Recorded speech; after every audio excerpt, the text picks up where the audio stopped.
C'est la guerre des égaux. Daniel, est-ce qu'il faut automatiquement que les égaux soient en guerre pour qu'il y ait un ajustement de l'ego, justement? Beaucoup de justement. Non, mais s'il doit exister une guerre entre les égaux, si c'est nécessaire, justement. Vois-tu, l'ego, c'est une densification d'énergie qui est de type, chez l'homme, astral, c'est-à-dire de type psychologique. Et cette densification, elle a pour fonction de cerner l'univers. Pourquoi y a-t-il densification d'énergie sous forme d'ego? Parce que ces énergies n'ont pas de cadre pour pouvoir s'identifier, pour pouvoir se reconnaître. Alors, automatiquement, elles vont se regrouper chez l'homme, elles vont créer le cadre, l'ego, et l'ego, une fois créé, aura donc comme pour fonction le fait de reconnaître les cadres. L'ego va reconnaître le cadre qui va avec ce qu'il désire. L'ego, pour reconnaître quelque chose, doit l'expérimenter, donc il doit le mémoriser. Le mémorisant, il mémorise une expérience et il mémorise ce que lui en retire de l'expérience. Lorsque l'ego s'énergise pendant l'expérience, il enregistre en même temps un plaisir ou une jouissance. Lorsque l'ego se trouve désénergisé pendant l'expérience, il en ressent une espèce de souffrance. L'ego va donc tenter de créer et de reconnaître le cadre extérieur à partir de ce qui lui plaît. Ce qui fait que l'ego va s'identifier au corps physique. Donc, le corps physique devra être semblable à ce qui plaît à l'ego. C'est pourquoi on va se maquiller. C'est pourquoi on va se faire des chirurgies plastiques. C'est pourquoi on va se peigner. C'est pourquoi aussi on va se laver. La majorité des égos ne lavent pas leur corps physique par raison de propreté scientifique, beaucoup plus parce que l'odeur leur déplaît, et beaucoup plus parce que l'image qu'ils ont construite pour faire le cadre dans lequel ils vont pouvoir s'identifier, alors cette image ne doit pas être détruite par les égos d'autrui. Pourquoi y a-t-il une guerre entre les égos?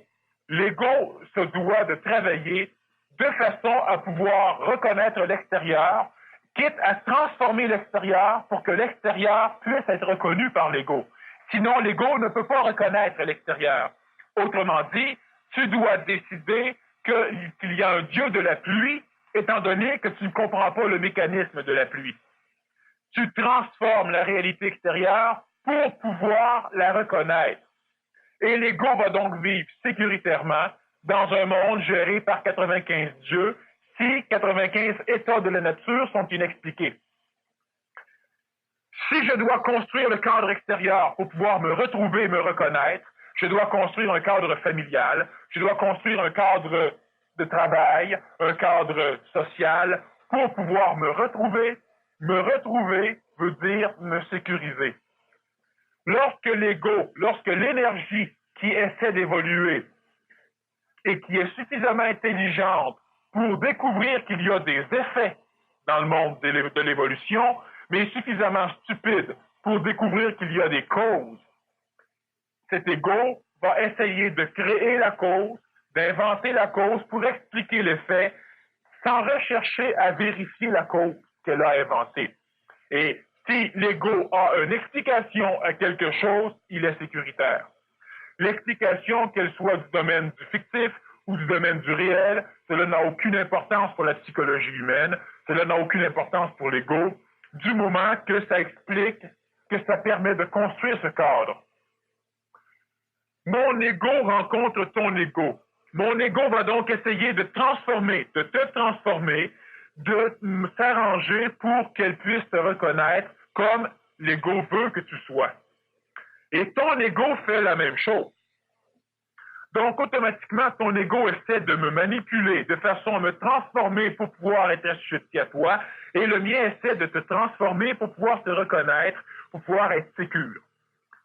L'une des manières d'être sécure pour l'ego humain, c'est évidemment la manipulation d'autrui, la culpabilisation. Alors, une personne peut se montrer plus puissante, elle va parler plus fort, elle va crier, elle va sacrer, elle va exprimer différentes choses pour pouvoir obliger l'autre à se définir comme l'ego le veut.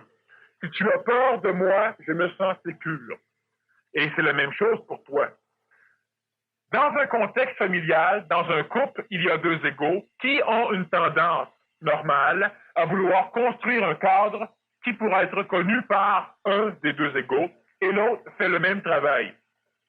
Lorsque deux égos se rencontrent et veulent construire un cadre similaire pour leur sécurité, il va y avoir l'amour psychologique, l'amour humain.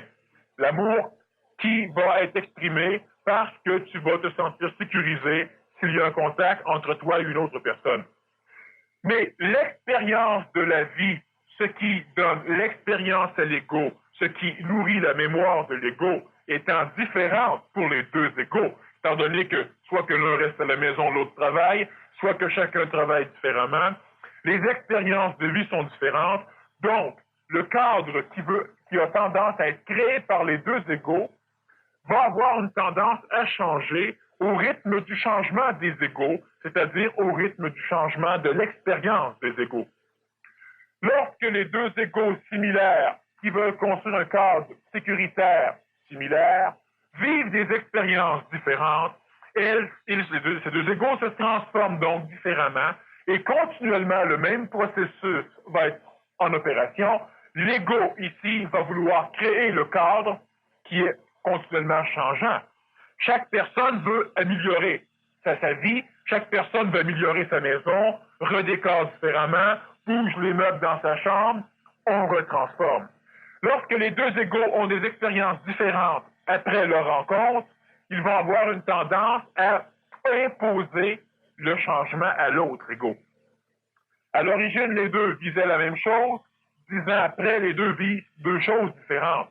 Ce qui fait que la majorité des personnes, des couples qui évoluent ensemble, si ils ne se connaîtraient pas présentement et qu'on les présenterait l'un l'autre, ils ne se marieraient pas. Parce que le cadre qui amène l'homme et la femme, ou qui amène les individus à s'auto-relier pour pouvoir construire un cadre sécuritaire pour l'ego, donc pour les égos, sera différent. Alors, toi, tu as une femme, vous vivez ensemble, mais 10 ans après, si vous ne vous seriez jamais connus et l'on vous présenterait l'un l'autre, il y aurait de fortes possibilités pour que jamais vous ne désiriez vivre ensemble. Parce que les cadres que tu veux construire ne seraient pas les mêmes que le sien. Donc, vu que l'ego psychologique chez l'homme a une tendance innée à vouloir se sécuriser, presque toutes les maladies psychosomatiques, les maladies de la psychologie de l'homme, sont des maladies qui vont naître de la peur. Et l'homme va contrôler sa vie, l'homme, l'ego humain, va colorer le mental de l'homme de façon à ce que le mental construise des cadres sécurisants pour l'ego. L'ego ne recherche qu'une chose, la sécurité. Et cette sécurité, elle est recherchée parce que l'ego s'identifie et l'ego s'identifiant veut poursuivre son identification. Autrement dit, l'ego a peur de mourir. Autrement dit, l'ego a peur de disparaître. Autrement dit, l'ego n'est pas sûr d'exister. Et si l'ego n'est pas sûr d'exister, automatiquement l'ego va créer un cadre pour lui prouver qu'il existe. Et ce cadre ne pouvant être dans la réalité immédiate et authentique, il devra donc être dans le passé, c'est-à-dire dans la mémoire, c'est-à-dire dans l'expérience. Donc, l'ego va attacher plus d'importance aux expériences vécues qu'aux expériences à vivre, ce qui va amener l'être humain qui évolue. Plus il vieillit, moins il voudra tenter de nouvelles expériences parce qu'il calculera qu'il en aura assez. L'être humain égoïque, l'homme psychologique, mais attache plus d'importance au passé, aux expériences enregistrées qu'aux expériences à enregistrer. L'enfant veut enregistrer des expériences, mais l'ego n'est pas suffisamment identifié, Et l'enfant n'a pas, l'ego de l'enfant ne connaît pas le même genre de peur, aussi complexe et sécuritaire, car il existe une peur sécuritaire pour l'ego, que l'adulte. Donc, l'enfant ne le connaît pas. L'enfant va expérimenter, et expérimentant, il va découvrir des choses qui baissent le taux d'énergie de son ego, donc qui le font souffrir, et des choses qui rehaussent l'énergie de l'ego. L'enfant, découvrant cela, va lentement conceptualiser un monde duel, un monde où il y aura souffrance et où il y aura plaisir. Donc, l'enfant, adolescent, adulte, va automatiquement cadrer sa vie de façon à fuir la souffrance et à courir après la jouissance. Les deux étant intimement reliés, parce que la jouissance ne peut être vécue que dans une instantanéité, donc dans un moment présent, et les choses présentes ont une tendance dégueulasse pour l'ego, ils ont la tendance de disparaître. Et c'est normal.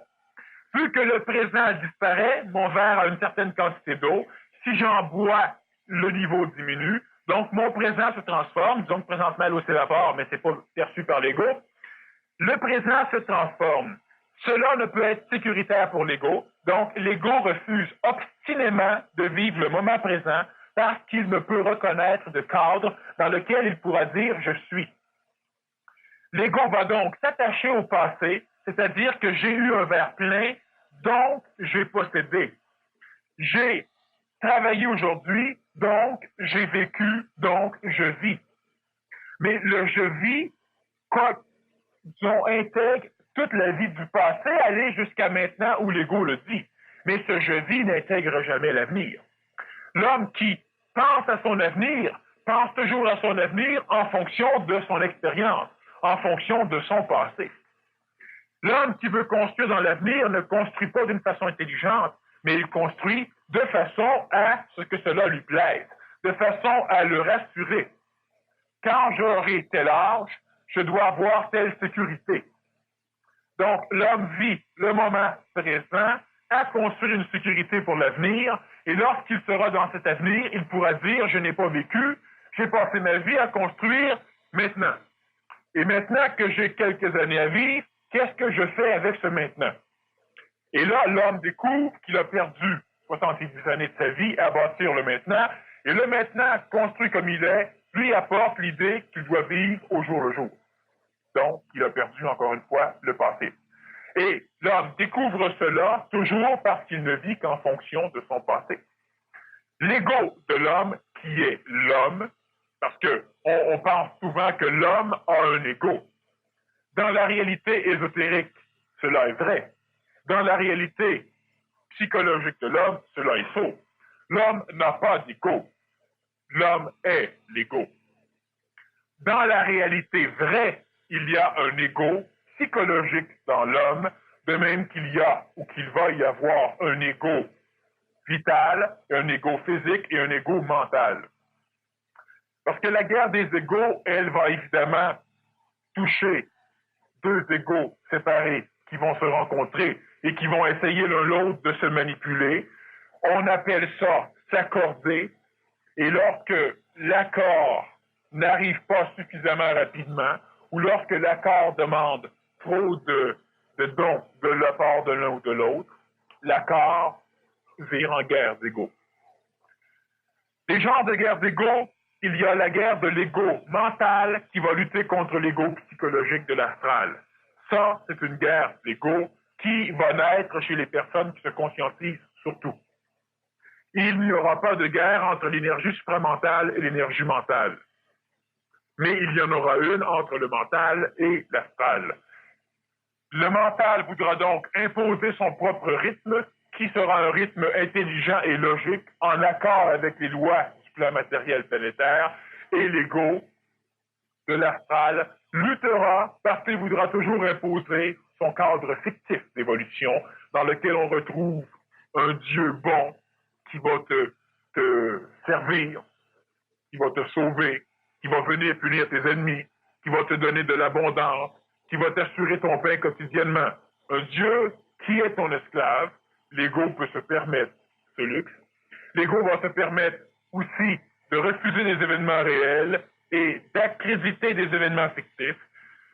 La recherche évolutive, elle est freinée par l'ego parce que l'ego lutte contre l'extérieur et contre l'ego naissant du mental.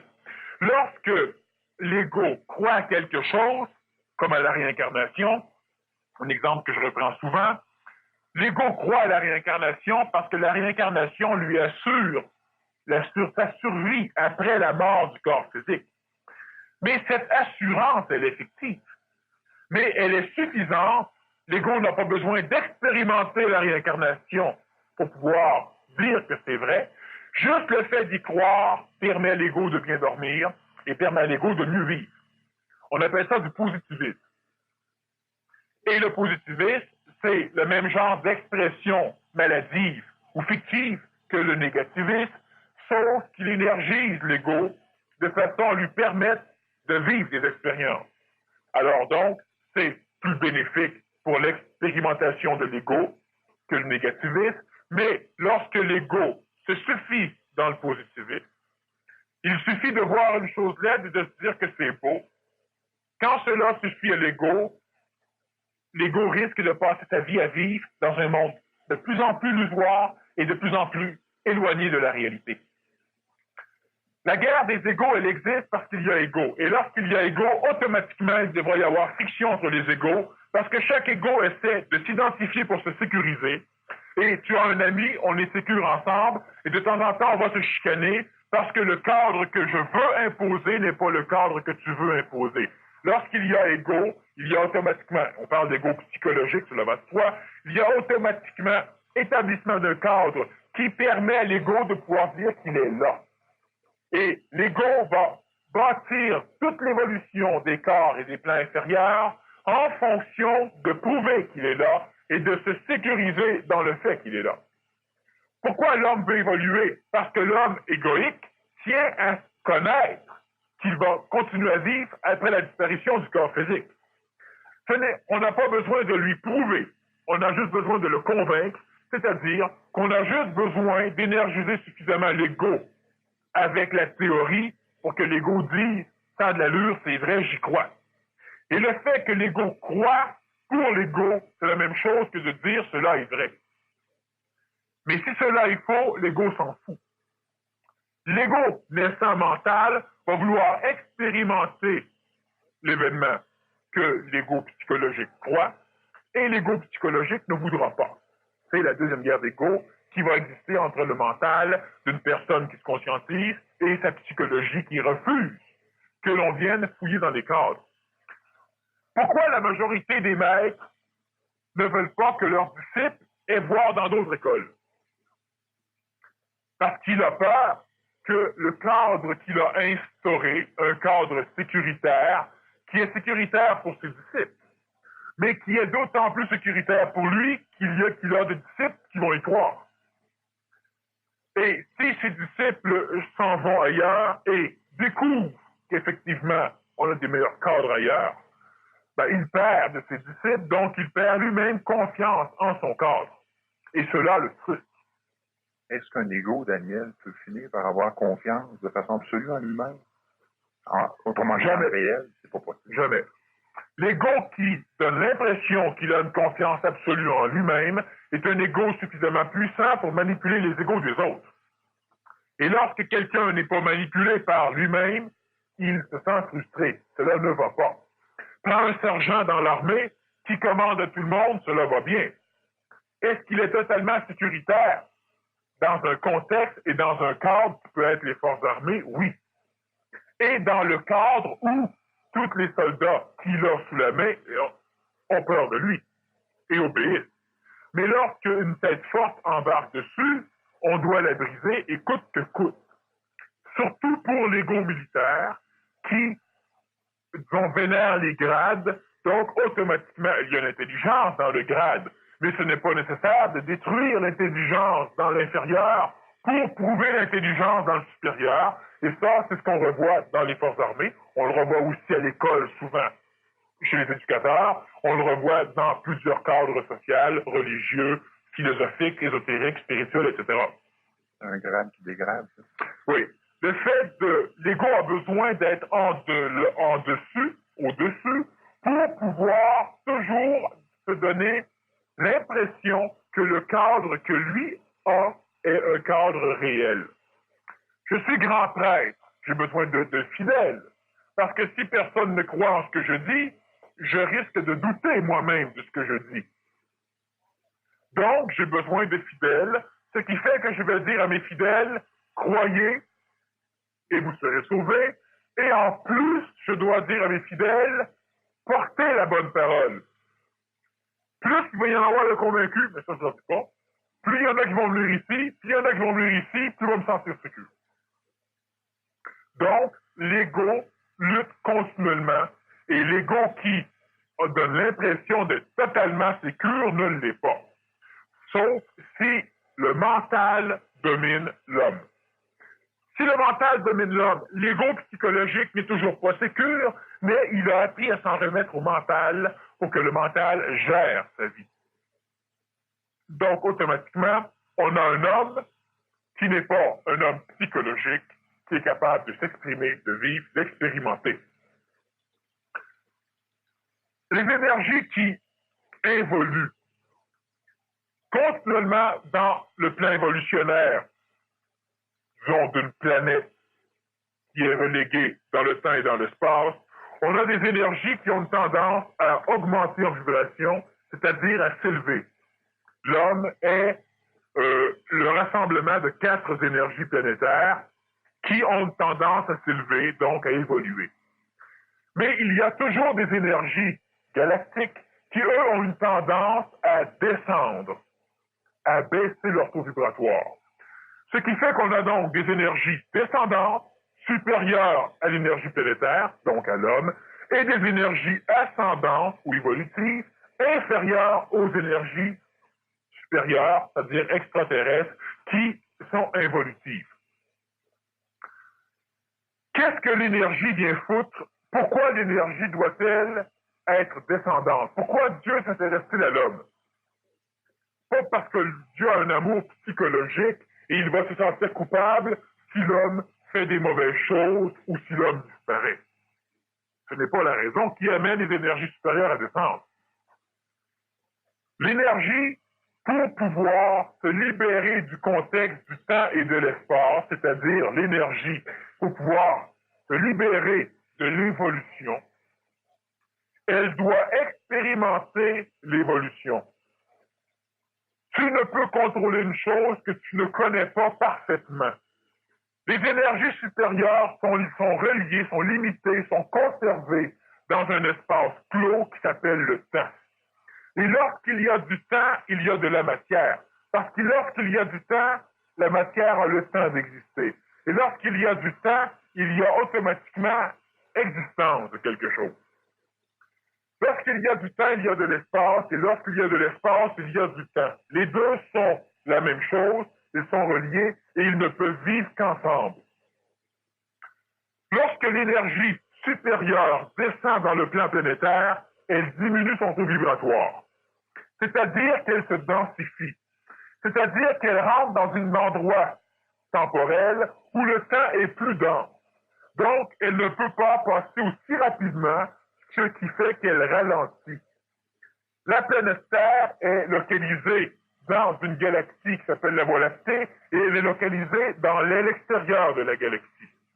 Plus on se rapproche du centre, plus le temps est subtil. Et plus on s'éloigne de cette galaxie, plus le temps est dense. Les énergies qui viennent du centre de notre galaxie, de l'apex, sont de plus en plus densifiées au fur et à mesure qu'elles s'éloignent du soleil central de notre galaxie. Ce qui arrive, c'est que sur la planète, l'expérience évolutive dans la matière permet aux énergies d'avoir des supports pour pouvoir expérimenter, ce qui va les pousser à augmenter leur taux vibratoire, autrement dit, à évoluer.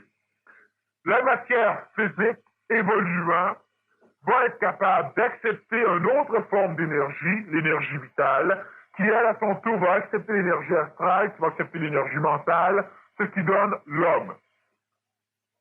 L'homme est suffisamment construit pour accepter une descente d'énergie supramentale, donc extraplanétaire pour l'instant. Chaque énergie évoluant dans le temps et dans l'espace se doit de se transformer en matière pour pouvoir expérimenter la matière, pour pouvoir connaître la matière. Et une énergie qui connaît la matière connaît le temps relié à cette matière. Il connaît le temps qui oblige la densification de cette même énergie en matière, donc il peut la contrôler. Ce qui fait que quelle que soit l'énergie, elle doit être matérialisée, connaître l'expérience dans la matière pour pouvoir se dégager de la matière. Pourquoi le Nazaréen, que l'on appelle le Fils de Dieu, est-il venu dans la matière? Parce qu'il devait expérimenter la matière dans un corps matériel pour découvrir les mécanismes régissant la matière et le temps, pour pouvoir s'en libérer. Mais le plan d'évolution, les lois régissant l'évolution dans le contexte de notre galaxie, donc dans le contexte de notre planète, permettent ceci. Elles permettent à une énergie de descendre et de se densifier d'une façon telle qu'elle devient matière. Une même énergie similaire pourra, elle, venir habiter cette matière et elle n'aura pas besoin de descendre sur un même rythme que l'énergie matérielle. Donc, l'énergie X devient matière. La même énergie X n'a pas besoin de devenir matière parce que la matière peut l'accepter et elle pourra expérimenter l'expérience de la matière sans nécessairement devenir aussi bas que la matière. Elle va donc être ce que nous appelons de l'énergie vitale. La même énergie qui descend sur la planète vient dans l'être physique et vital et pourra être acceptée par amour vibratoire, par attraction, et elle pourra donc expérimenter le vécu du corps matériel sans avoir à baisser son taux vibratoire de façon à devenir matériel. Il en est de même donc pour l'énergie psychologique ou astrale, là on va se focaliser l'ego, et il en est de même pour l'énergie mentale. Lorsque l'énergie mentale est suffisamment dynamisée, mais qu'elle reste reliée à l'homme dans un corps physique, cela pourra permettre à une énergie descendante supramentale de ne pas avoir à se déformer en matière, mais elle pourra l'attirer pour pouvoir venir lui offrir, disons, asile. Donc, on aura un nouveau contact avec une nouvelle forme d'énergie, l'énergie supramentale, qui permettra à tout le véhicule de toutes ces énergies de pouvoir, par le biais du véhicule physique, expérimenter la matière pour pouvoir le comprendre. L'avantage de ce mécanisme, c'est que la matière ne peut comprendre la matière. Elle ne peut servir que de véhicule à une énergie qui pourra comprendre la matière. Et plus les véhicules sont capables d'être dynamisés l'un l'autre, plus on pourra recevoir une énergie supérieure qui pourra permettre au véhicule inférieur de comprendre ce qu'il fait, ce qui se passe. C'est ce qui est le cas pour l'homme. L'homme a un mental qui lui permet de comprendre son corps physique, son corps vital, sa psychologie. Le mental n'est pas suffisamment énergisé, mais on en arrive là prochainement. Pour la majorité des personnes habitant le continent nord-américain, entre autres. L'ego va exister dans le mental, mais l'ego existe surtout présentement dans l'astral. L'ego doit bâtir un cadre sécuritaire, et ce cadre sécuritaire l'oblige continuellement à entrer en guerre contre les autres égos qui veulent détruire son cadre pour imposer le leur de façon à se sécuriser. Pourquoi les parents éduquent-ils leurs enfants de façon à conserver l'enfant chez eux? C'est qu'ils bâtissent un cadre qui s'appelle la famille et on tient à conserver le cadre familial parce que cela est sécuritaire pour les parents. Et si les enfants se sentent sécuritaires dans le même cadre que les parents, c'est un disciple. Donc le maître, le parent, se sent d'autant sécuritaire. Et lorsque l'enfant veut sortir du cadre de la sécurité familiale, l'ego des parents en prend une place parce qu'automatiquement, il doit remettre en question le cadre qui le sécurise, donc sa sécurité.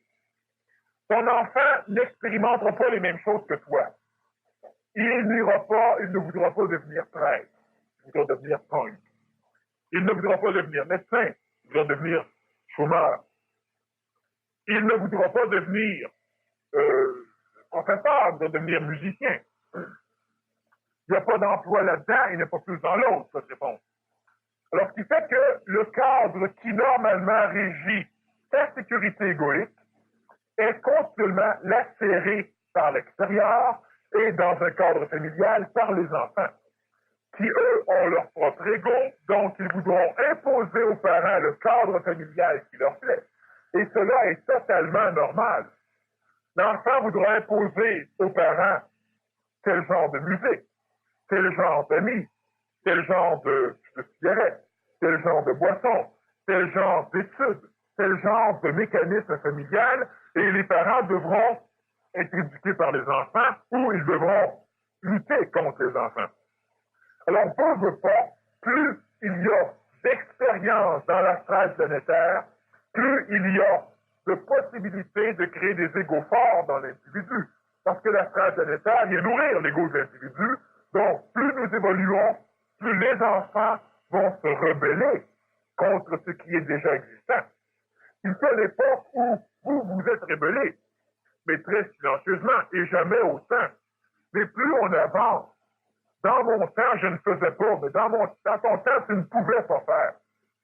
Mais si dans ton temps, tu serais né présentement, tu ferais la même chose. Même si l'ego va dire non, l'ego ne le fait pas, mais c'est oui. Présentement, l'ego a un cadre qui est créé par l'astral planétaire de l'époque où il est venu au monde, et évidemment de son schéma d'évolution, donc de l'astral qui existait lors de son évolution, et cet ego adulte a créé un cadre qui lui plaît. Et automatiquement, lorsque deux êtres humains s'approchent, on ne peut pas faire autrement que de s'attendre à avoir des étincelles. Tant que le cadre sécuritaire égoïque sera le même, ce sera une parfaite entente, un amour total. Lorsque le cadre commence à changer parce que chacun des égos expérimente à sa manière, les étincelles commencent. Au début, ce sont de petites frictions. Lentement, les frictions grossissent, la chaleur commence à apparaître, jusqu'à temps que le feu prenne, quand ça n'explose pas. Bon. Alors, la guerre des égos existe continuellement parce que le cadre de l'ego, un cadre totalement illusoire, qui devra continuellement être conservé par l'ego. Bon. Mais Daniel, mettons maintenant,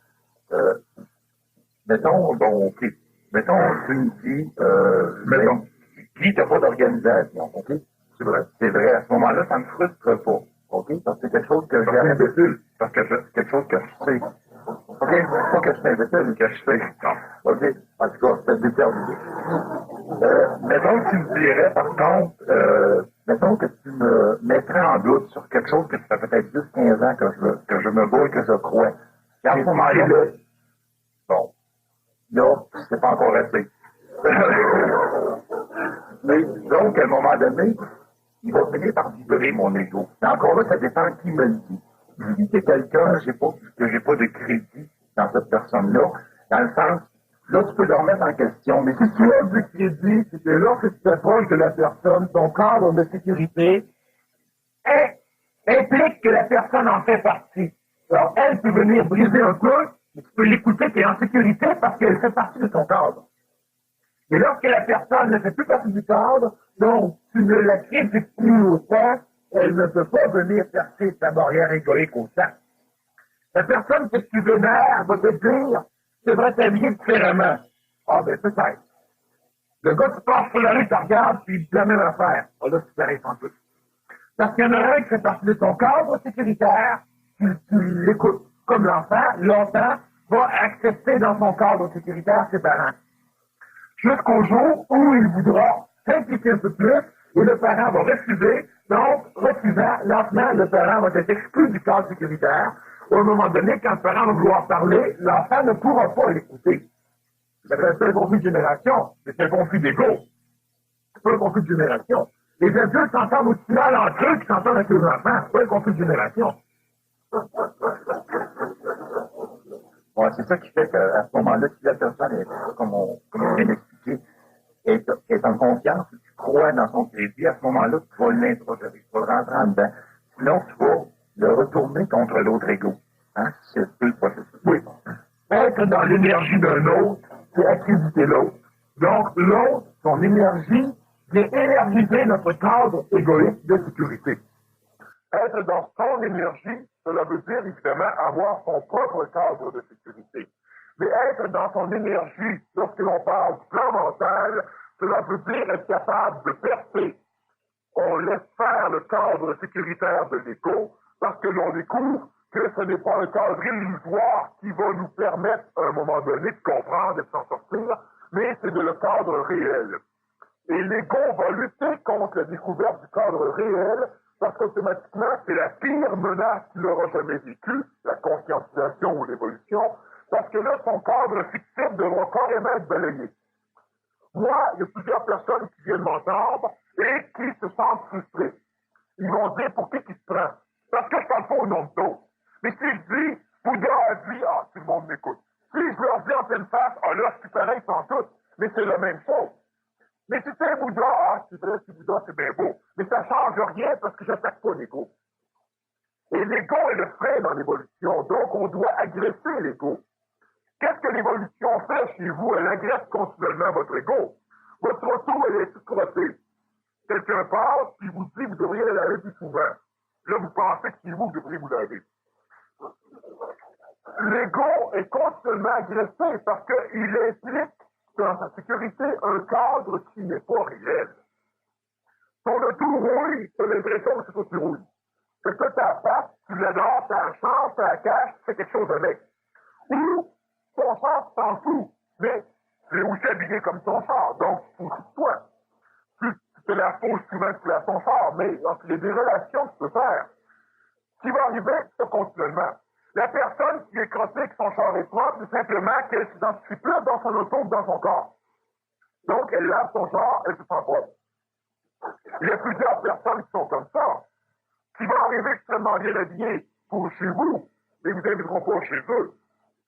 Parce que le cadre où ils s'identifient n'est pas le même que chez vous.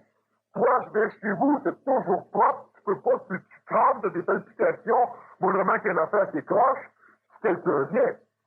Parce que tu t'identifies, ton ego s'identifie dans la maison, le cadre sécuritaire est là, et on doit te dire que c'est bon chez vous, pour que ton cadre sécuritaire ne soit pas agressé. Et lorsque le voisin amène ses enfants, son chien, qui met des poils partout, puis les enfants qui montent avec le soleil sur le sofa, ton cadre est réellement agressé et tu n'aimes pas ça. Parce que, et ça, je voyais expérimenter, l'ego sera continuellement agressé et le travail de l'ego sera d'inventer la politesse, d'inventer des cadres sociaux qui permettent à deux égos de lutter l'un contre l'autre sans que les deux s'en rendent compte qu'ils se luttent l'un contre l'autre. Alors, on l'a déjà vu à une conférence à un moment donné, comment trouves-tu mon nouveau chapeau? Tu oublies pas de dire qu'il est beau. Parce que s'il dit qu'il est laid, ça peut sentir comment? Alors, la politesse, c'est que le cadre que l'ego a formé pour que, très très beau, pendant tu peux penser n'importe quoi. Ce que l'autre ne sait pas, ça ne le dérange pas. Mais au niveau mental, ce que le mental ne sait pas, ça le dérange. Au niveau de l'ego, ce qu'il sait, ça le dérange. Et l'évolution se fait par le mental et non pas par la psychologie. Elle s'est faite par l'ego longtemps. On avait des égos religieux qui nous ont permis, au nom de Dieu, de massacrer les infidèles de ceux qui ne croyaient pas. Bon, on a des égos politiques aussi qui permettent encore aujourd'hui d'étendre notre contexte politique à l'échelle de la planète, qui est un peu de ceux qui sont contre. On a l'exemple avec le communiste, on a l'exemple avec d'autres genres. On a donc des égos qui sont privés, individuels, un égo familial, un égo national, un égo même planétaire. Bon. L'ego va expérimenter les injures, la souffrance, notre ego qui souffre. Un corps qui est mort souffre pas, coupe la morceau souffre pas. Ton ego, si je venais suivre ton corps, donc, l'ego n'a plus de contact avec le corps. Ton corps est anesthésié, c'est-à-dire que les sens ne transmettent plus au cerveau, qui lui va transformer en énergie astrale l'information. Donc, l'ego n'est plus informé. Alors là encore, une fois, je peux t'opérer, je peux te circuler, je peux faire n'importe quoi. Lorsque l'ego prend conscience du résultat, Mais le résultat, il est comme l'ego le voulait. Sinon, l'ego se sent mal. Certaines personnes sont totalement insécures parce qu'ils ont un gros bouton dans le visage. Alors, ils ne pourront pas sortir en public, ils vont se limiter dans la vie parce que leur cadre de sécurité, eux autres croient que le petit bouton se pèse dessus, que ça brise tout le cadre de sécurité. Alors, tu arrives chez quelqu'un et tu lui parles de l'infirmité qu'il a. C'est comme le bouton de visage. Et automatiquement, l'ego, tout son cadre se trouve détruit parce que l'ego a décidé que cette chose-là ne devrait pas exister. Donc, l'ego se bâtit lui-même des mécanismes où on peut le détruire. Ces mécanismes sont des injures. Ils sont différents moyens. Si tu es mental, moi, lorsque je fais une conférence et où je m'adresse à l'être mental du public et non pas à l'être psychologique, moi, ma fonction, c'est pas de flatter l'ego du monde. C'est pas de leur dire qu'ils sont bien beaux. C'est de leur dire ce qu'ils sont. Et de temps en temps, on me dit, mais c'est vrai, vous donnez des petits encouragements. Ben oui, ben payez 50 piastres de plus, puis allez voir un voisin, il va vous en donner des encouragements.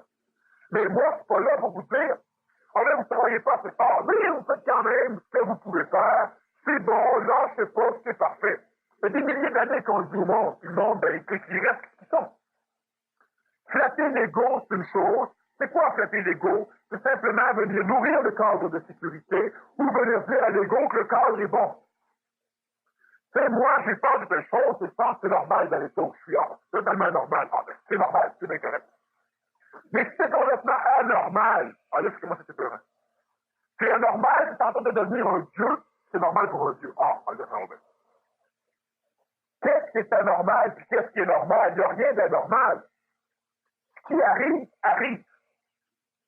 Mais toi, pour te sécuriser, tu dois rentrer dans un cadre normal. L'ego individuel est assujetti à l'ego de la masse. Donc, la masse manipule chaque ego. On part une nouvelle mode, tout le monde embarque. On dit que telle chose était normale, tout le monde a essayé de le cacher. Pendant longtemps, moi, j'ai enseigné le judo au moment donné des enfants. Et puis là, j'ai une fille d'à peu près 14 ans qui vient me voir un soir, puis elle n'avait pas son kimono. Je lui demande pourquoi elle ne pratique pas. Elle me répond, je suis malade. Mais pourquoi t'es venu si t'es malade? Elle dit, non, mais je suis malade, mais pas une maladie, ça. Il a fallu que je dise en bonne face que c'était pas une maladie. C'est comme si c'était absolument impur d'être menstrué. Et il m'a dit, franchement, l'humanité, elle est réellement impure, il faut qu'on commence à définir tout ce qu'il est. C'est pas plus impur parce que tu le dis. Car c'est normal. C'est normal. C'est grâce à ça que l'humanité continue à vivre. Alors, je suis malade. On a tellement de protection.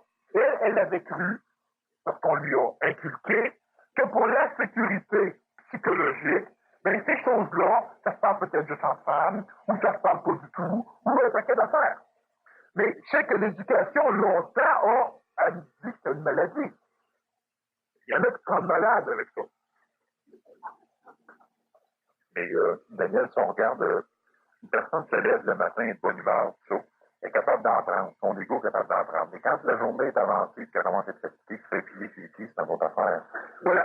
Lorsque tu es fatigué, bonne question. Tout au long de la journée, l'astral, l'ego, va se servir du corps humain pour s'exprimer, pour essayer de confirmer le cadre de sécurité dans lequel il évolue et pour essayer donc de transformer le cadre des autres. C'est-à-dire que moi, si mon corps est gros comme ça, je te le tiens gros de même, quand je m'approche de toi, ou le mien rentre dans le tien, ou le tien rentre dans le mien, ou les deux se luttent sur l'autre. C'est la guerre des égos. Lorsque je vis ma journée, je puise dans l'énergie vitale et dans l'énergie physique pour assurer mon cadre sécuritaire de l'ego. Alors, je rentre quelque part et je parle fort, je crie, j'ai mes baguettes en l'air, donc je me sers de l'énergie vitale, j'épuise mon corps, je me sers de l'énergie corporelle pour exprimer, pour confirmer les croyances de l'ego. Et ce qui épuise l'énergie physique, donc brime son évolution, l'énergie vitale, donc brime son évolution, et lorsque l'ego se sert de l'énergie intellectuelle, du mental naissant, pour convaincre autrui qu'il a raison, donc il se sert encore une fois de l'énergie mentale à ses propres fins, automatiquement, il épuise tous les plans sauf le sien. Et lorsque le corps physique est suffisamment épuisé, lorsque le corps vital est suffisamment épuisé, lorsque l'homme est fatigué, l'énergie vitale est obligée de puiser dans l'énergie de l'astral pour pouvoir s'auto-énergiser. Donc, il doit faire involuer l'astral pour pouvoir le transformer en énergie vitale ou en énergie physique, pour pouvoir le stimuler.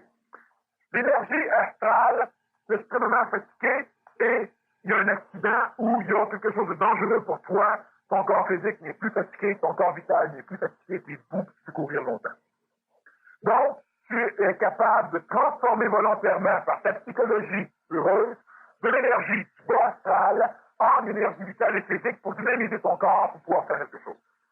Mais lorsque ça ne te tente pas, pourquoi penses-tu que l'être humain est paresseux? Parce que l'ego tient à ramasser l'énergie du mental pour le nourrir, l'énergie du physique et du vital pour le nourrir, donc il ne veut pas que le corps physique bouge trop. Il ne veut pas que le corps mental pense trop. Parce que cela prend de l'énergie dans le mental, donc moins pour l'astral, prend de l'énergie dans le physique et dans le vital, donc moins pour l'ego. Lorsque tu es couché, tu veux te lever, qu'il y a sonne, qu'est-ce qui fait que c'est pas le corps physique? C'est l'ego qui t'y emmerde pas déjà. Là, il voit tout ce qu'il y a à faire, il voit comment il est bien, il voit comment il était bien, il aimerait continuer. C'est l'ego qui est paresseux. Pas le physique ni le mental.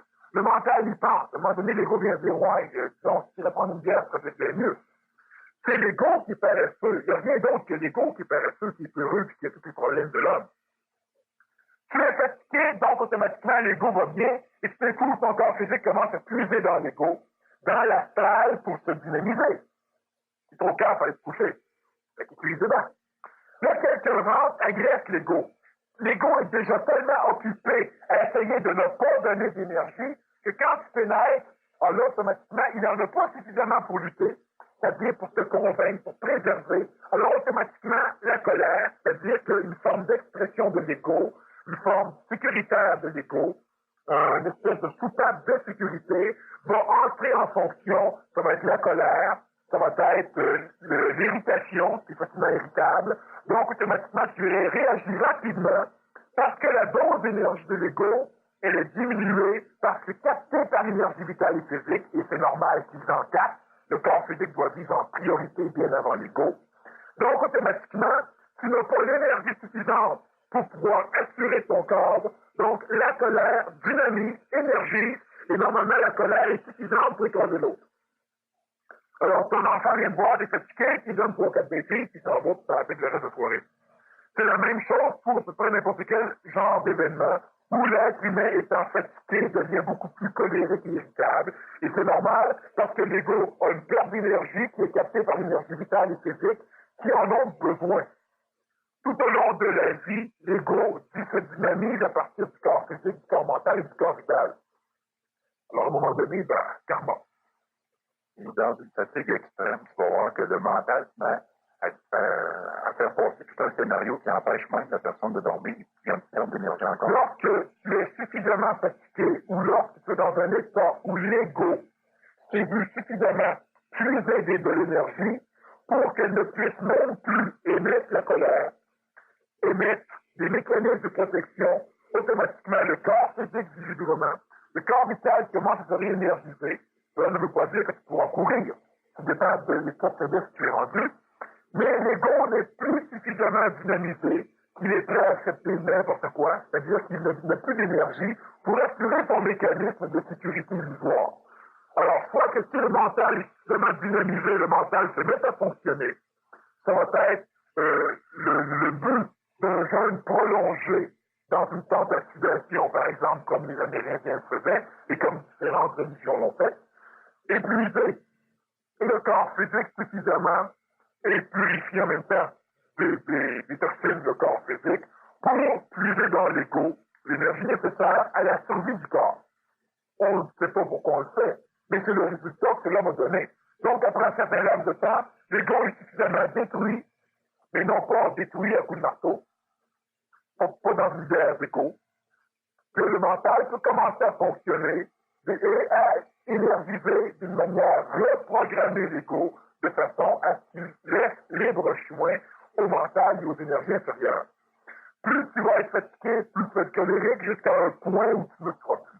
Maintenant, il faut faire attention, on a des mécanismes qui permettent à l'homme d'aller chercher dans l'extérieur des phénomènes qui vont être capables d'obliger le système endocrinien à donner, à sécréter dans le vital des substances, des hormones, pour nourrir le corps physique de façon à le dynamiser, sans que le corps physique, s'il est dynamisé, n'aura plus besoin, lui, d'aller chercher de l'énergie dans l'ego, dans l'astral. Donc, une personne fatiguée va prendre du café et ça le remonte.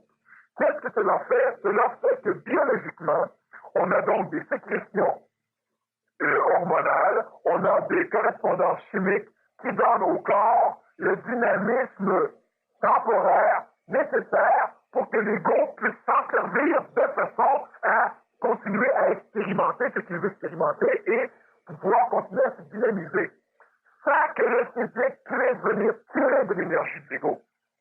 Alors, t'es fatigué, cette année, un peu là, je suis colérique, je vais prendre les bons cafés, ça m'a replacé. Qu'est-ce que ça replace? Ça fait replacer le corps. Donc, le corps ne peut plus puiser dans l'astral. Donc, le corps ne peut plus, disons, énergiser l'ego.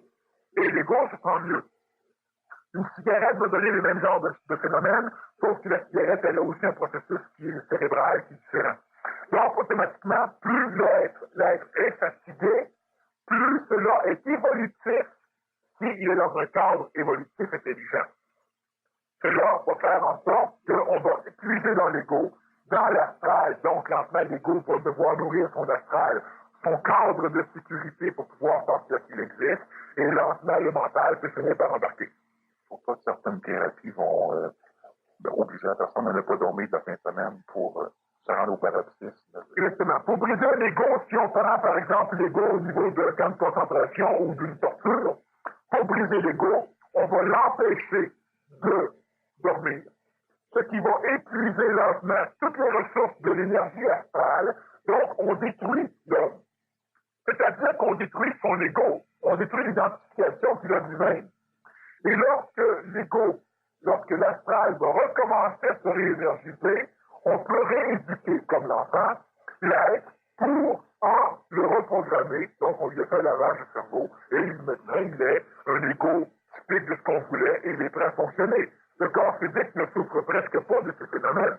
S'il a la nourriture chimique nécessaire, la nourriture vitale, il va la prendre dans l'ego. Par contre, l'ego est détruit. Et ce n'est pas une méthode de conscientisation correcte.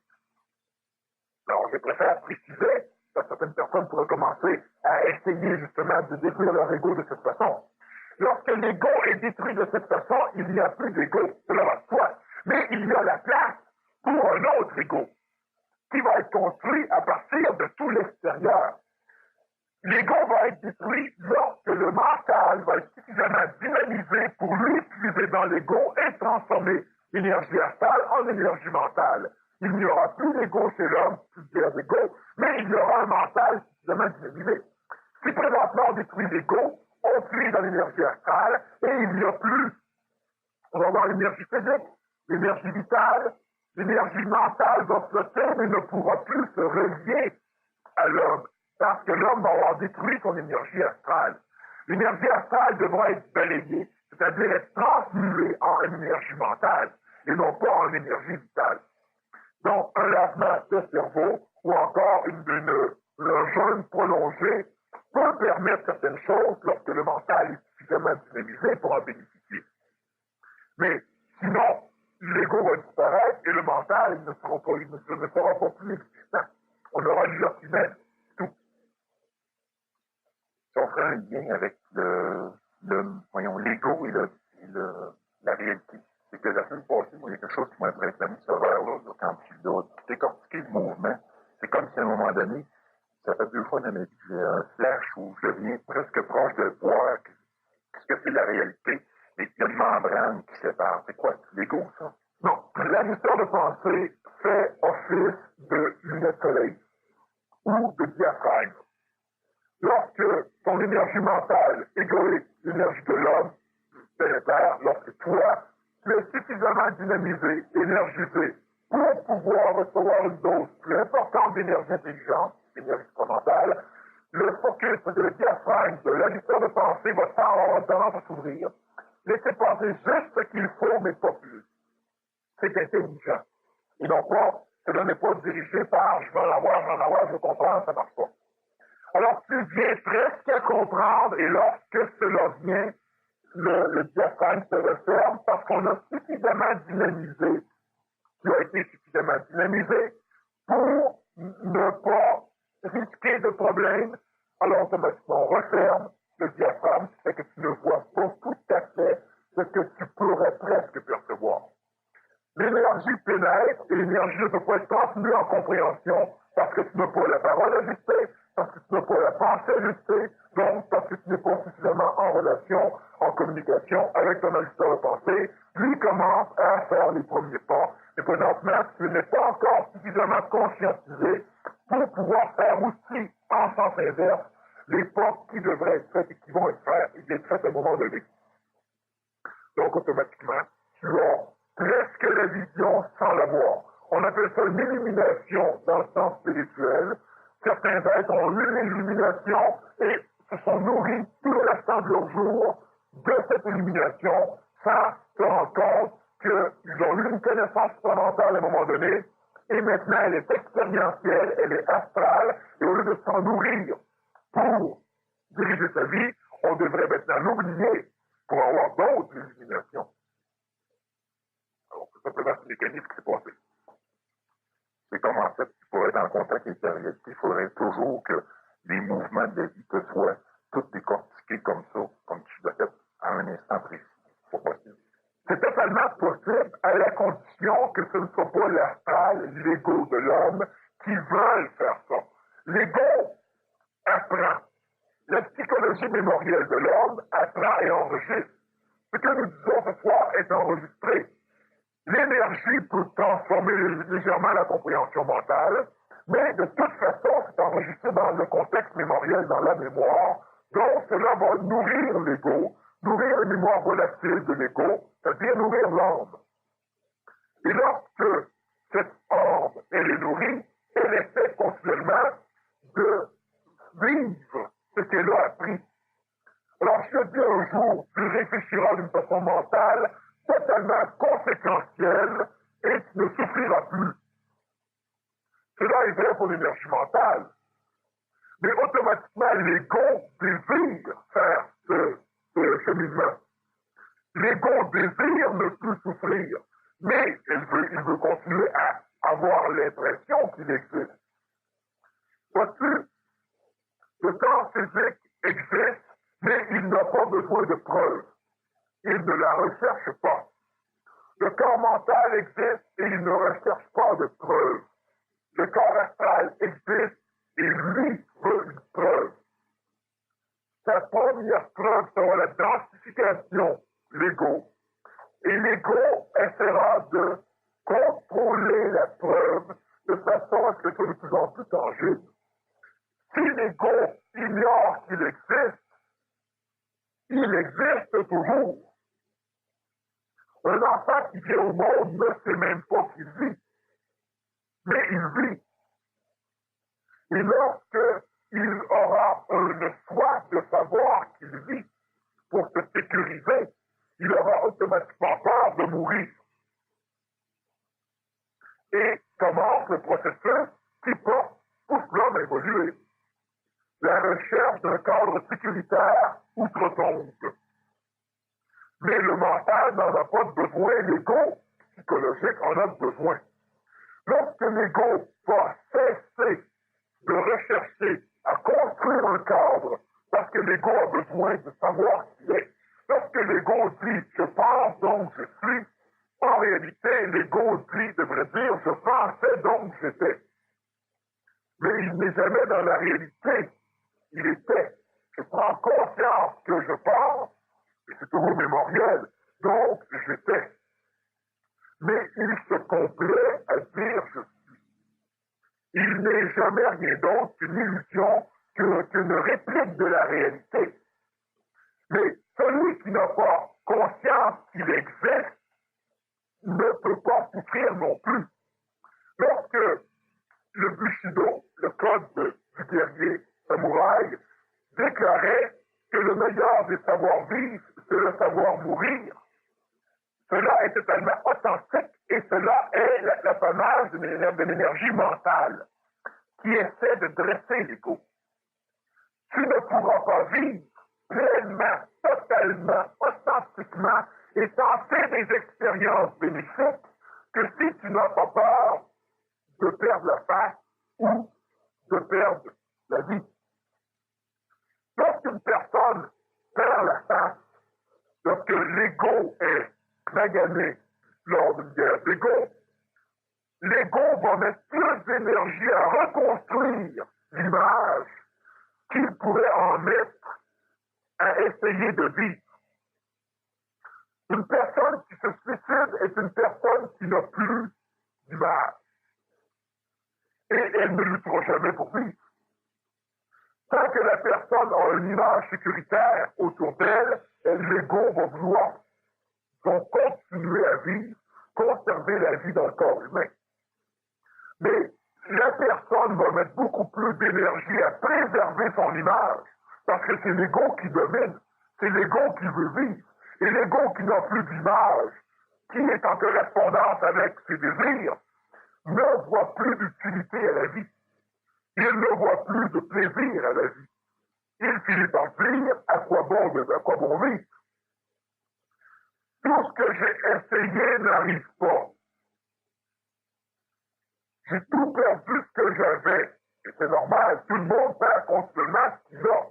Mais la personne adapte son schéma de sécurité aux pertes des choses, donc elle s'adapte. Et la personne qui n'adapte pas son schéma de sécurité vit la même chose. Elle perd continuellement tout ce qu'elle a. Mais elle n'a pas voulu adapter son cadre sécuritaire. Donc, elle n'a plus la possibilité de vérifier qu'elle existe. Alors, si j'existe plus, à quoi bon exister? D'où suicide, d'où mortalité, d'où laisser mourir sans nécessairement se suicider. Mais on a un problème. L'ego est capable de mettre des énergies jusqu'à créer des guerres, à massacrer. Mais il n'est pas capable de mettre de l'énergie pour protéger la vie, si le cadre est détruit. La guerre des égos, elle est normale lorsqu'il y a ego, il y a cadre qui donne l'importance à l'ego, il y a un cadre qui permet à l'ego de se retrouver. Et plus l'ego veut se retrouver, plus il met de l'importance dans le cadre. Plus il met de l'importance dans le cadre, plus il va lutter contre la destruction de ce cadre. Et l'importance mise dans un cadre finit par créer la foi. Qu'est-ce que c'est la foi? C'est une croyance non mentale, totalement illusoire et psychologique dans la sécurité d'un concept. Je ne veux même pas expérimenter de peur que ce soit faux. Je préfère vivre comme ça, je suis bien. Avant que je découvre, je suis bien. Maintenant, je commence à voir des choses plus en plus mal. Mais c'est l'ego et c'est normal. Mais à un moment donné, ça sera vachement mieux. Les samouraïs-là, Daniel, qui se rendaient très proche de l'instantanéité, puis qui n'avaient pas peur de la mort, ou les maîtres zen, comment c'est ça qu'ils n'étaient pas aidés par les énergies supramentales, puisqu'ils étaient si proches? Les maîtres zen sont en relation avec l'énergie supramentale, et la majorité des samouraïs étaient manipulés par un astral national, un astral, disons, spirituel, le code du guerrier, qui avait été implanté au Japon par une intelligence, donc par une énergie supramentale, qui avait régi la vie. L'homme est sur la Terre pour expérimenter. On a des expériences sur différents continents. On a des énergies telluriques différentes sur les continents, des arbres différents, des nourritures différentes, des minéraux différents, des ressources différentes et des hommes différents. Et dans ce contexte-là, ça a été, disons, une première expérimentation ou expression matérielle de l'énergie supramentale. Mais les Japonais étaient manipulés par l'égrégore, disons, intelligent, mais astral de la nation. Et on avait les samouraïs et on avait les paysans. Seul le samouraï peut se faire ce coucou ou harakiri. que le samouraï pouvait faire différentes choses. Donc, on n'a pas le temps de poursuivre là-dessus. On pourra peut-être revenir à la deuxième partie, mais...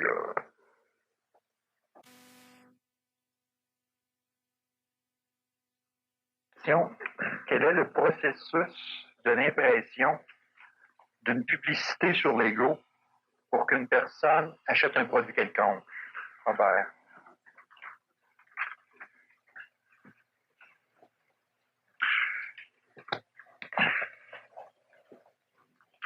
Bon, la publicité, c'est quelque chose qui est évidemment étudié par les psychologues. D'ailleurs, les plus grands psychologues du monde travaillent pour les compagnies publicitaires. L'ego recherche continuellement une preuve que son schéma de sécurité illusoire est réel. Et lorsqu'on arrive à donner à l'ego l'impression qu'il lui manque quelque chose dedans cette sécurité, bien évidemment, on ouvre une porte, on le met en démarche vers cette chose. Et la publicité, évidemment, à l'origine, elle était assez brute. Vous ne pouvez pas vivre sans votre beurre de pinot. Fait que achetez-en, vous allez vivre vieux longtemps. Là, c'est une personne de 115 ans qui l'annonçait. Mais à un moment donné, c'est qu'il y a eu plusieurs compagnies de beurre de pinot, fait qu'on a eu plusieurs personnes centenaires qui annonçaient leur beurre de pinot.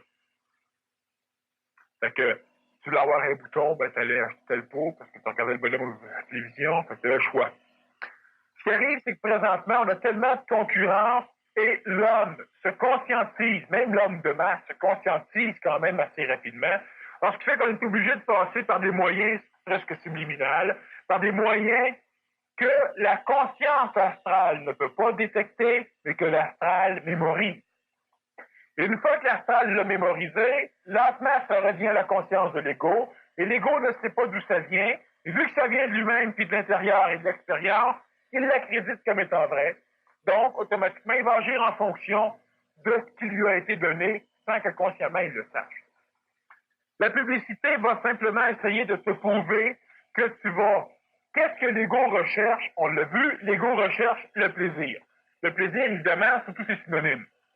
Et il fuit la douleur. Alors, on n'annonce jamais un produit qui fait mal. On va donc essayer de stimuler chez l'ego, chez l'auditeur, le plaisir, la liberté. Liberté, c'est quoi? Ça ne veut pas simplement dire de faire ce qu'on veut. Ça veut surtout dire de prendre le cadre de sécurité que tu as et de le placer n'importe où. Là, tu es libre. Moi, j'ai besoin de ma musique à toute tête pour me sentir libre. C'est-à-dire me sentir sécure. Alors donc, laissez-moi libre. Écoutez ma musique. Si les autres sont pas libres, c'est pas grave. La liberté, c'est simplement un endroit où ton cadre à toi peut s'en aller glisser sans jamais qu'il y ait de guerre d'ego. Donc, il faut que tu élimines tous les autres égos. Il y a aussi le principe de guerre. Entre deux nations égoïques, tu élimines l'ego de l'autre, donc elle ne vient plus faire de pression sur la tienne fait tant. Ça, c'est normal. Alors, ce qui va arriver au niveau de la publicité, c'est que on va stimuler la recherche du plaisir, on va essayer, pour d'autres médicaments, de prouver que tu n'auras plus de douleur. Ça peut être, justement, de dire les médicaments, ça peut être en ce qui concerne tes souliers, ça peut être en ce qui concerne un manteau, un veston, différentes choses. Tout ce qu'on fait, on joue avec l'ego.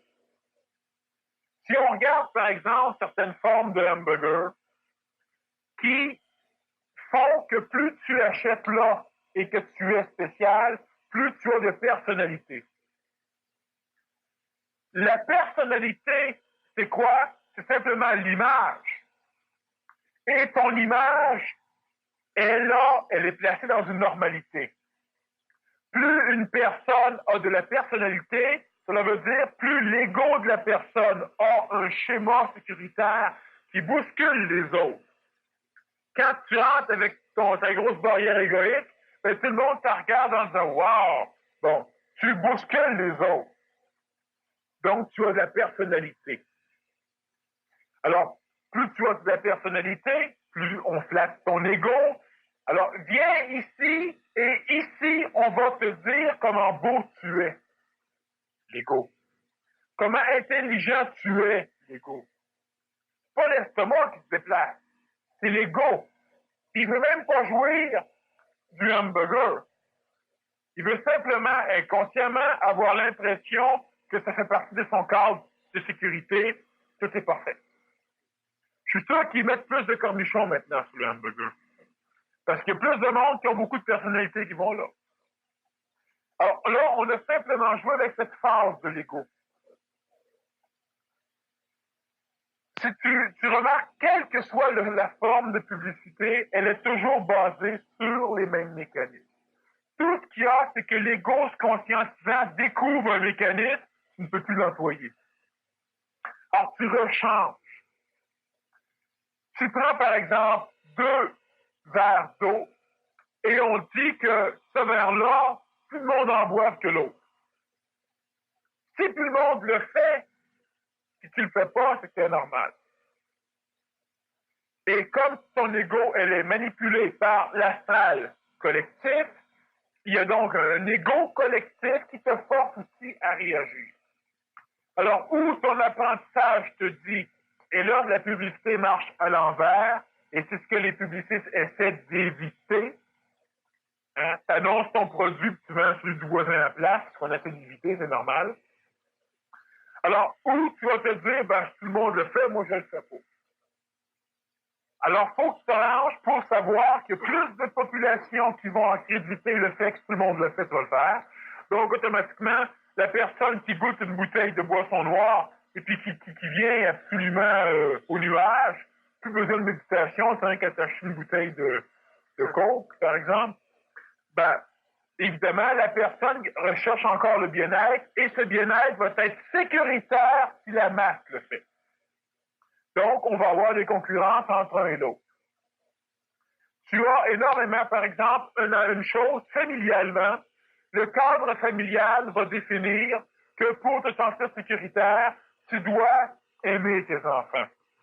Et les aimer, cela veut dire te les approprier, parce que c'est de l'amour égoïste. Si l'enfant reste dans le cadre familial, puis qu'il s'exécute dans le cadre familial selon les lois du cadre familial, lois que ton ego impose, tout va bien. Et dans cette éducation nouvelle, on essaie d'essayer d'écouter l'enfant. D'essayer de ne pas donner à l'enfant ce qu'on croit qu'il a besoin, mais d'essayer de donner à l'enfant ce qu'il a besoin. Alors, automatiquement, on a des annonces pour vendre des couches qui font parler les enfants. Et l'enfant qui n'est pas en âge de parole, parle à la télévision comme plusieurs animateurs aimeraient le faire, et annonce aux parents que c'est ce genre de couches qu'ils ont besoin. Alors, automatiquement, on joue avec le cadre familial reste parce que mon enfant va être mieux étant donné que c'est ce qu'il veut. Parce que la psychologie égoïque est là de ça d'amusant, c'est que, vu que je vis qu'avec mes mémoires, ma mémoire, elle n'est jamais aussi parfaite que l'extérieur. Donc, je peux facilement projeter ce que je vois.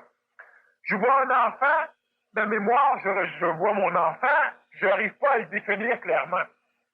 Donc, l'enfant qui est là peut aussi bien être le mien. C'est tout inconscient.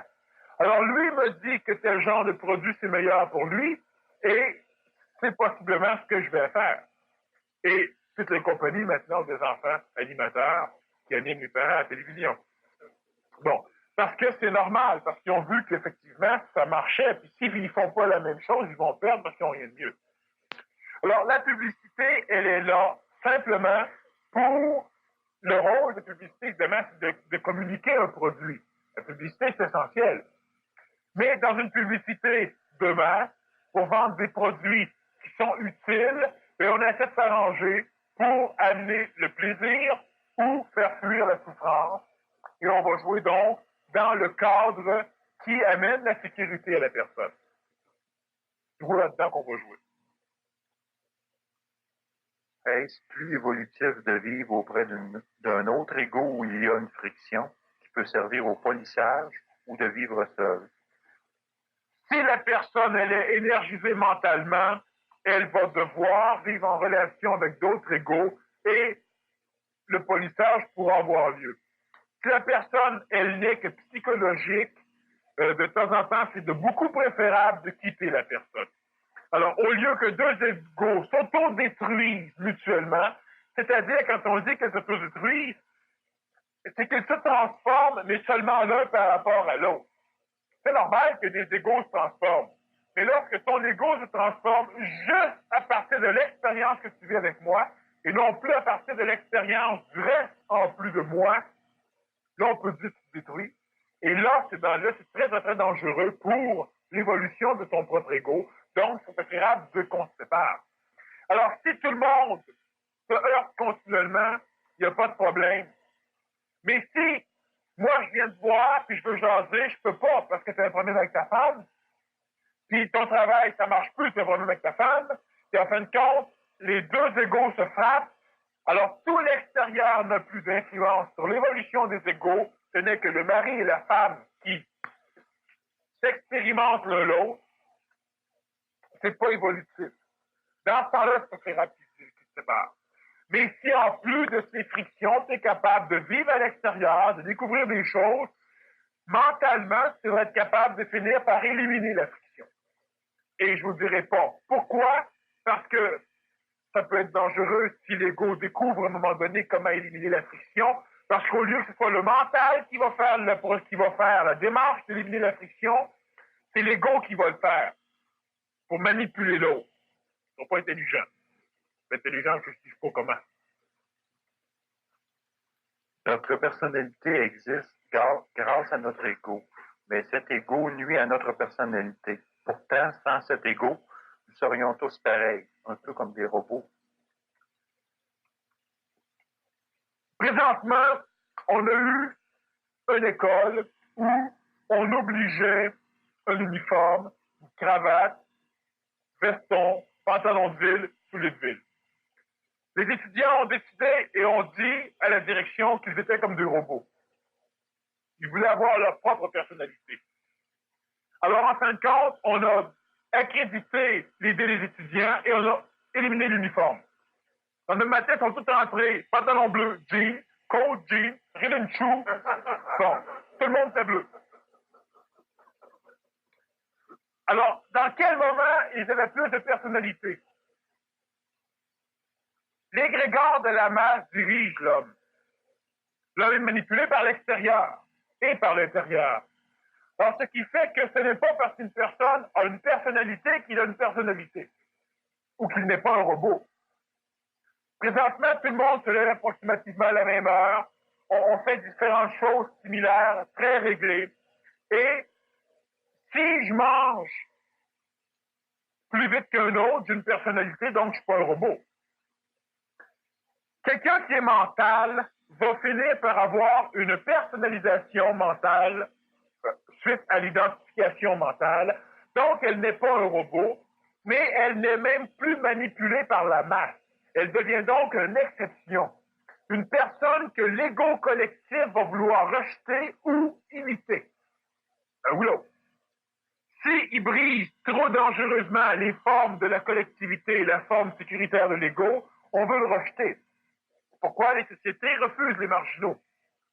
Le marginal n'est pas dangereux comme lui-même, de lui-même, mais il est dangereux parce qu'il peut influencer d'autres jeunes, parce que ceux-là vont finir par influencer d'autres personnes, ce qui fait que l'ego, le schéma social sécuritaire de la nation ou de la ville ou de la population commence à être désagrégé. C'est le même processus que pour un individu.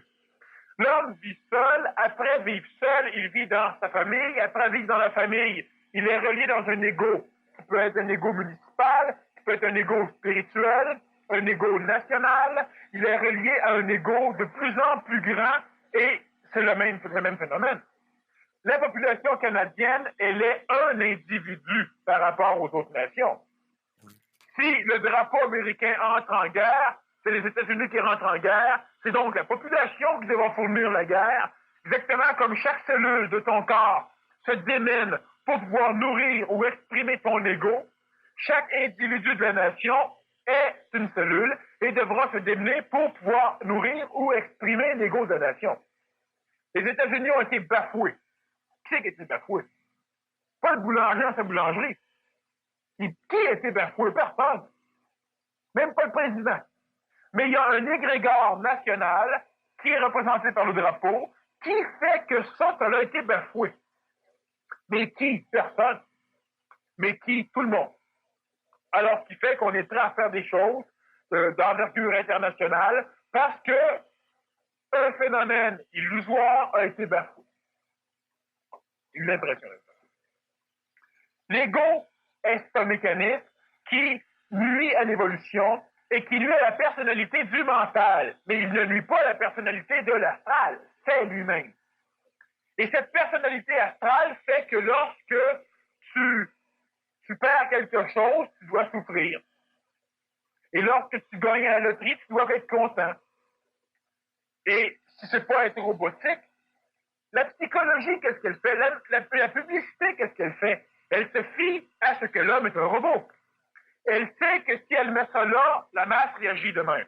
Si elle met ça là, la masse réagit de même. On peut tout prévoir.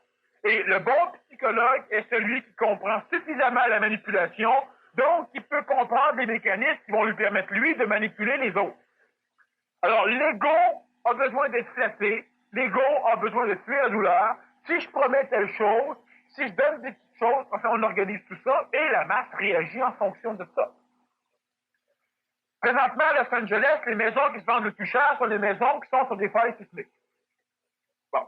Parce que le monde aime ça acheter ça, puis aime ça triper quand la maison branche, ils sont convaincus que ça tombera jamais. Parce qu'on a tellement vanté l'apocalypse et la destruction de Los Angeles, c'est jamais arrivé. Les savants savent que ça va arriver, ça peut arriver demain, comme ça peut arriver dans 10 ans. Et ça dépassera pas 10 ans. Mais ils ont dit ça il y a 4 ans. Bon. Alors, ce qui fait que le monde, il s'imagine continuellement, parce qu'ils ont vécu plusieurs fins du monde là-bas, par fin de compte, toujours vivants, et c'est amusant. L'ego s'amuse à expérimenter un phénomène de peur. J'en ai déjà parlé d'ailleurs quand on a parlé un peu des mécanismes de je me souviens plus quoi au niveau de la peur. Et une personne qui va dans un parc d'attractions comme au parc à la Ronde, elle veut expérimenter la peur. L'ego veut expérimenter la peur parce qu'il retrouve des énergies qu'il a déjà connues. Ces énergies, même si à l'époque elles étaient dommageables pour l'ego, présentement elles ont été manipulées par l'ego dans la salle de son âme. Et présentement, qu'est-ce qu'elle fait? Qu'est-ce que fait cette énergie? Revenant avec la peur, lorsque tu te promènes dans une machine rapide, tu es capable de retrouver en même temps ton enfance ou l'état physique lorsque tu as eu ces peurs. Donc, l'ego s'amuse à rechercher le même stimuli pour revoir peur, pour dire qu'il s'amuse, c'est-à-dire qu'il se plaît parce qu'il se voit vivre. Il voit qu'il a déjà été inconsciemment et qu'il revit les mêmes expériences. Mais cette peur, elle est acceptée par l'ego jusqu'à temps que tout le manège se met à branler. Alors là, on n'est plus dans un cadre, j'aime ça avoir peur. Si je veux bien aller à la guerre, à condition que tu me promettes que je me fasse pas blesser et que je me fasse pas tuer. Ça, c'est le fun. J'aimerais ça, moi, aller dans la jungle, mais tu sais, il faudrait qu'il m'arrive plein d'affaires, et que jamais je me blesse, puis jamais je me fasse tuer. Ça, c'est la condition primordiale. Lorsque le cadre physique même de l'ego peut être en danger, l'ego là, commence à penser que là, si ça va disparaître, là, il ne pourra plus se retrouver. Fait que là, l'amusement qu'il est allé chercher, parce que tu t'amuses à aller te faire peur. Donc, de plaisir. Ça peut dépasser, quand ça dépasse une certaine borne, là, l'ego vire complètement, et là, c'est une nouvelle expérience qu'il vit. Et là, il vit la peur. C'est ce qu'il recherchait. Et là, il a peur. Il ne recherche plus. Bon. Alors, donc, l'ego est de toute façon complètement manipulé et il est robotique. Ce n'est pas parce que chaque personne a de légères différences, comme chaque ordinateur a de légères différences, que l'homme n'est pas robotique.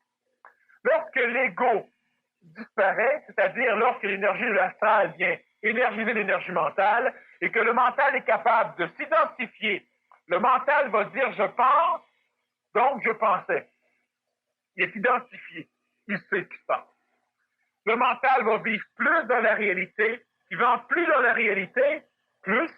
Il ne sera pas toujours en train d'essayer, comme je le dis de temps en temps, d'expliquer la réalité à partir du passé. Comme l'ego le fait. Donc, il ne sera pas robot. Parce qu'on ne pourra jamais prévoir ce que le mental va faire, sauf si c'est un mental qui prévoit ce que le mental va faire. Et tu n'es pas robotique. Quand tu as un accident, tu es déçu. Tu trembles. Et n'importe quel individu qui a un accident d'automobile suffisamment sévère, il tremble.